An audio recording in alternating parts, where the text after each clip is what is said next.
जयपुर में महंगाई के विरोध में कांग्रेस की महारैली का आयोजन किया गया। इस पर राहुल गांधी ने अपने संबोधन में पेट्रोल डीजल की महंगाई पर जोर दिया।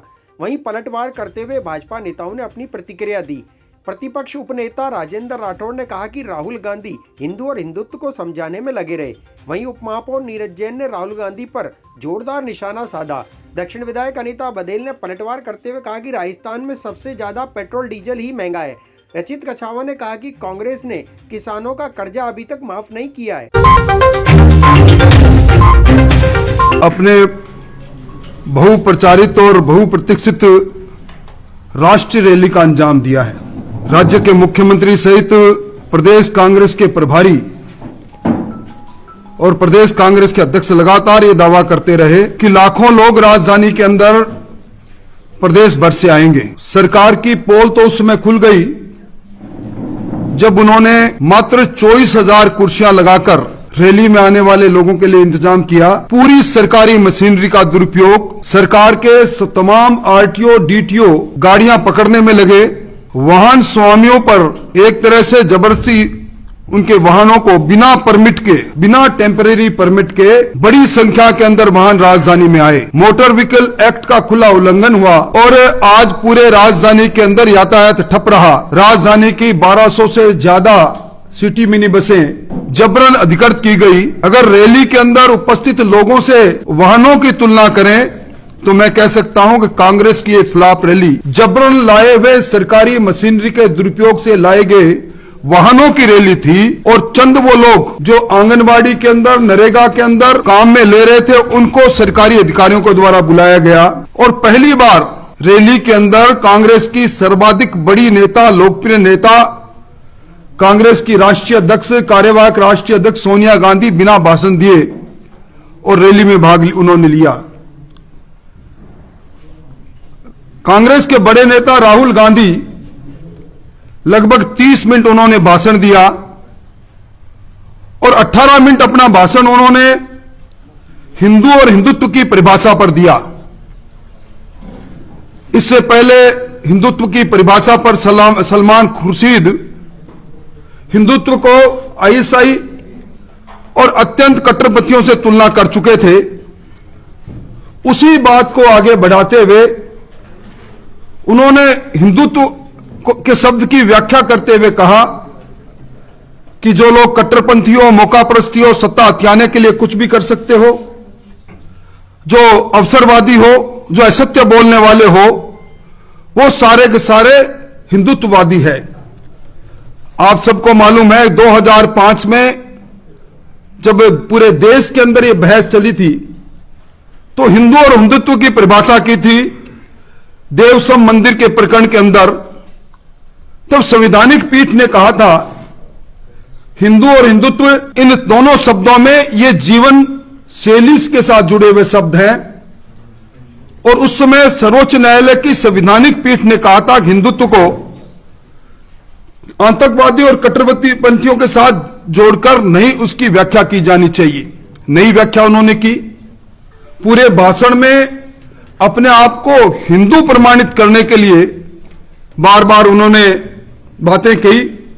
महात्मा गांधी जी से लेकर नाथूराम गोडसे तक की बात कही।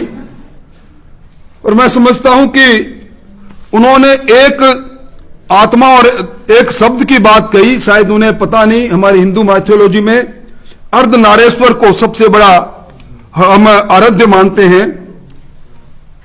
अभी प्रियंका जी का भी वहां भाषण हुआ।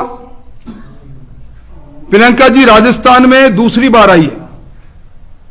पहली बार बाघ को देखने आई थी, पर्यटन करने आई थी।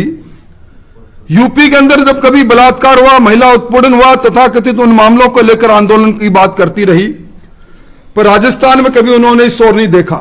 इस बार जब ये कांग्रेस ने रैली आयोजित की तो ओमिक्रॉन का वायरेंट पूरे विश्व के अंदर चिंता बनाए हुए था।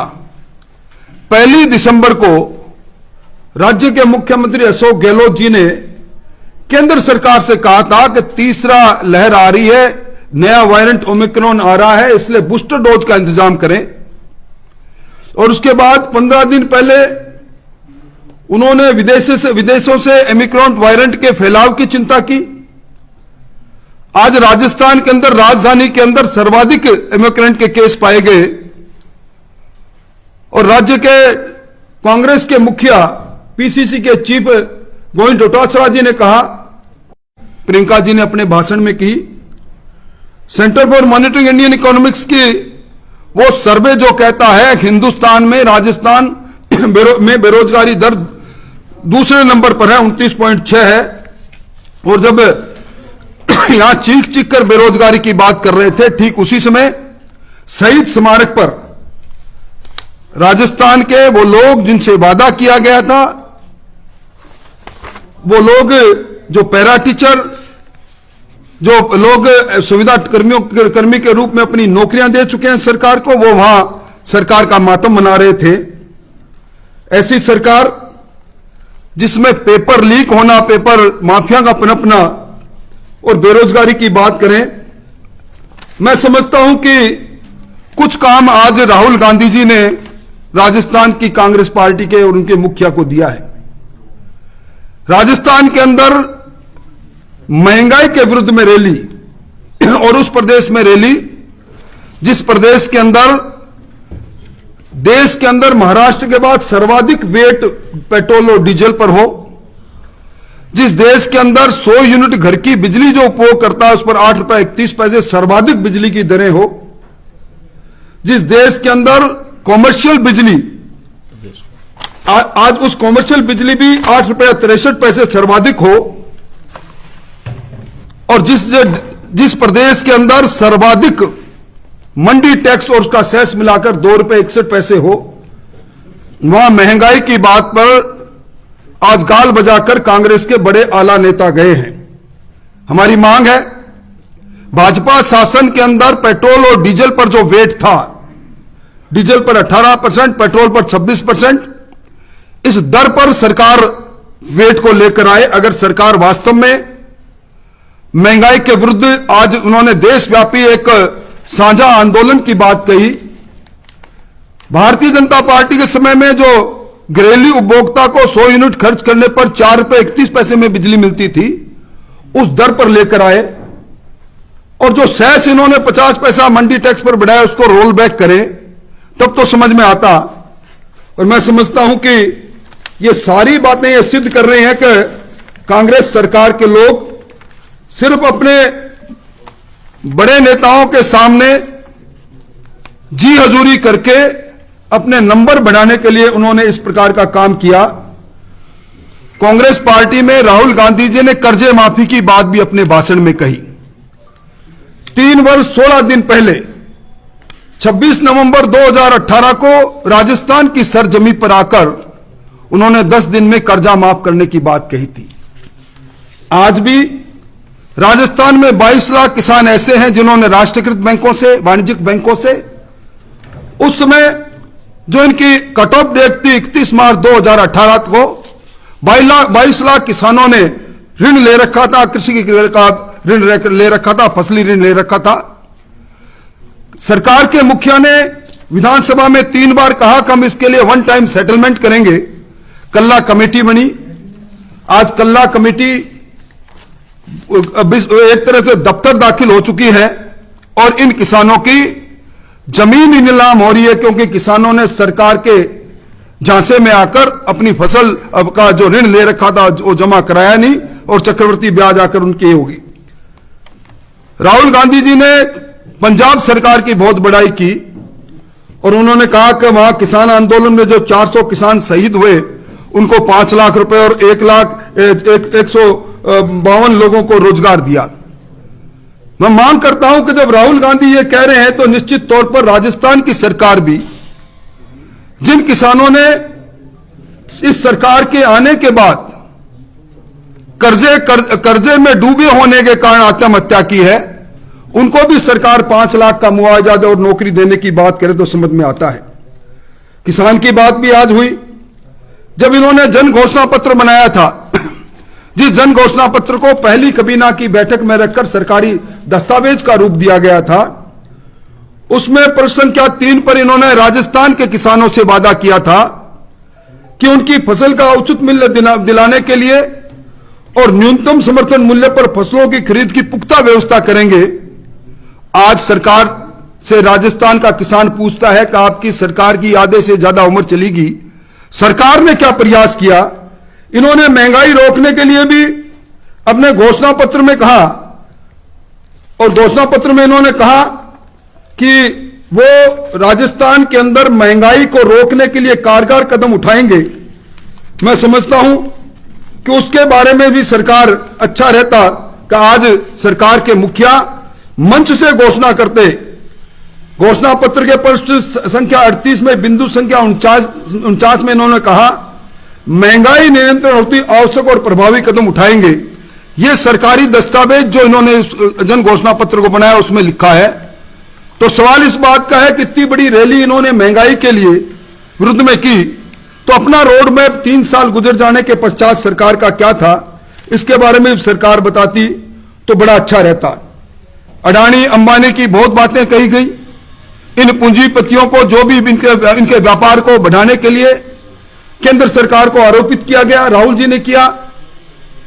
और इसी सरकार को जो सरपरस्ती में चल रही है अशोक गहलोत की सरकार, 1 सप्ताह पहले बंबई के अंदर इन्हीं अडानी जी से 20,000 करोड़ का एमओयू सरकार सोलर पार्क स्थापित करने के लिए करके आई है।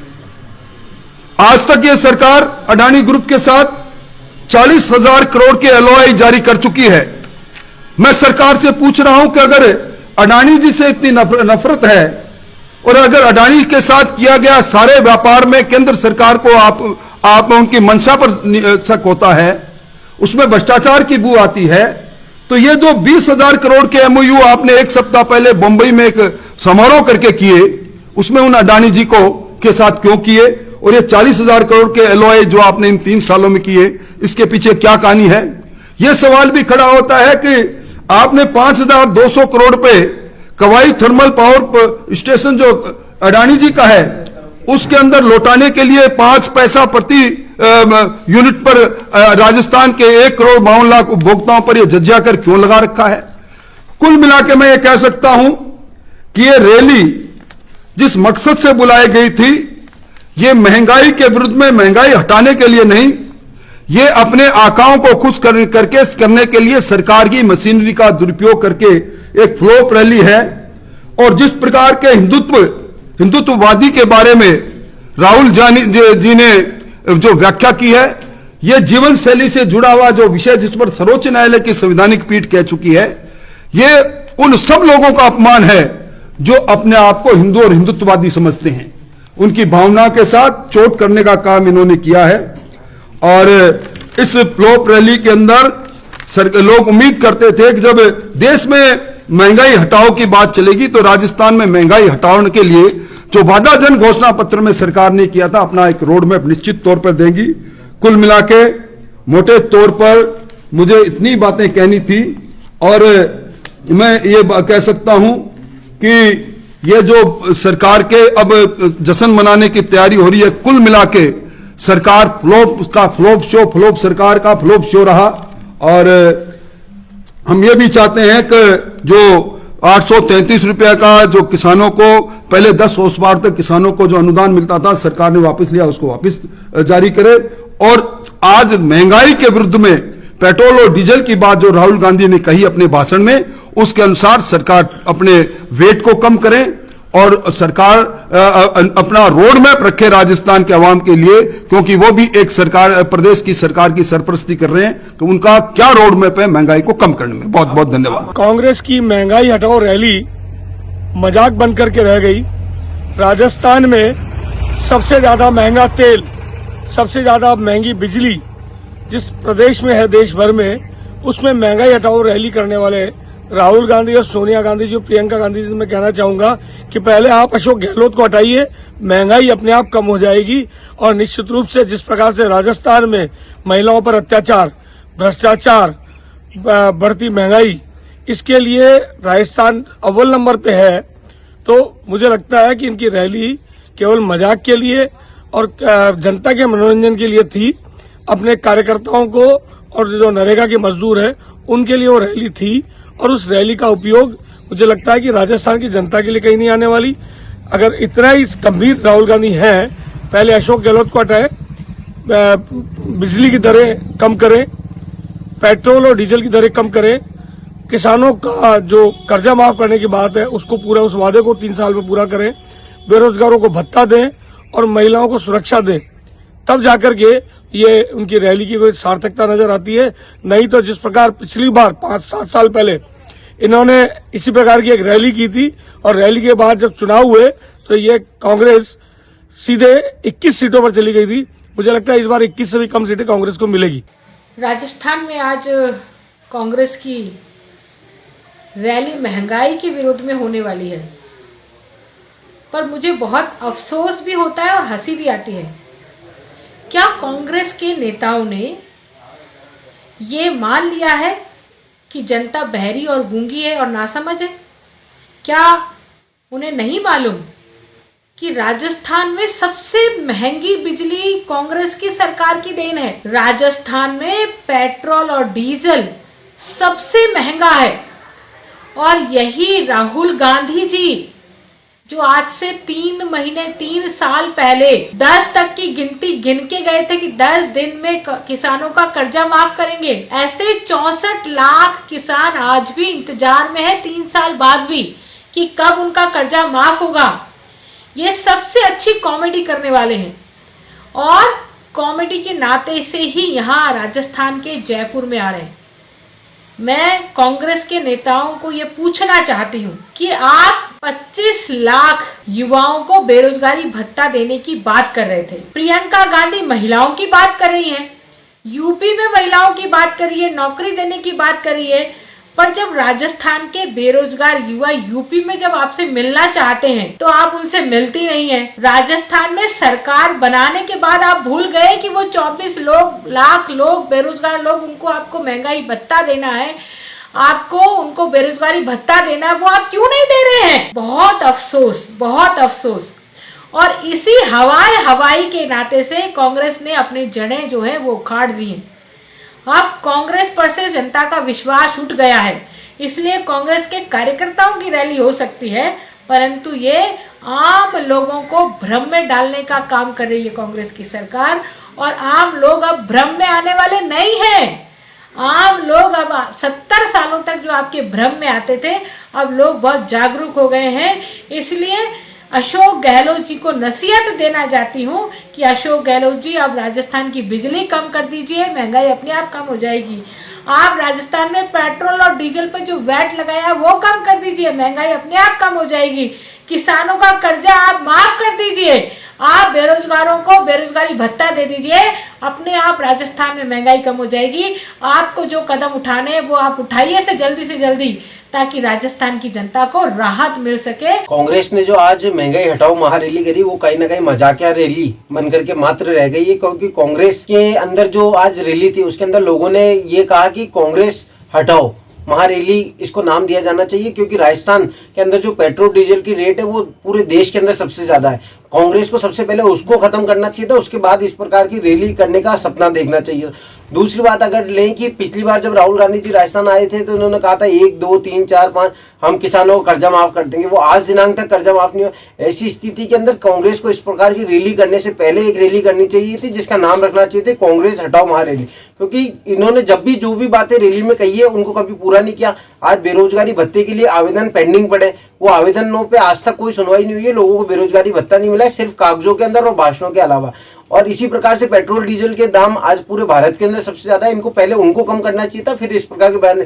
आज राहुल गांधी जी जयपुर के अंदर है, उनको लगा कि ये अपनी सरकार को कुछ सीख दे के जाएंगे, उन्होंने केवल और केवल मोदी को कोसने का काम किया। और जब राहुल गांधी जी मोदी को कोसने का काम कर रही थी, जनता उस रैली से बाहर निकल के जाने का काम कर रही थी। साथ ही साथ उन्होंने मतलब कितना हास्यप्रद बात कही कि हिंदू अलग है, हिंदूवादी अलग है। आज मैं बड़े गर्व के साथ कहता हूं, मैं हिंदू हूं और मैं हिंदुत्ववादी हूं।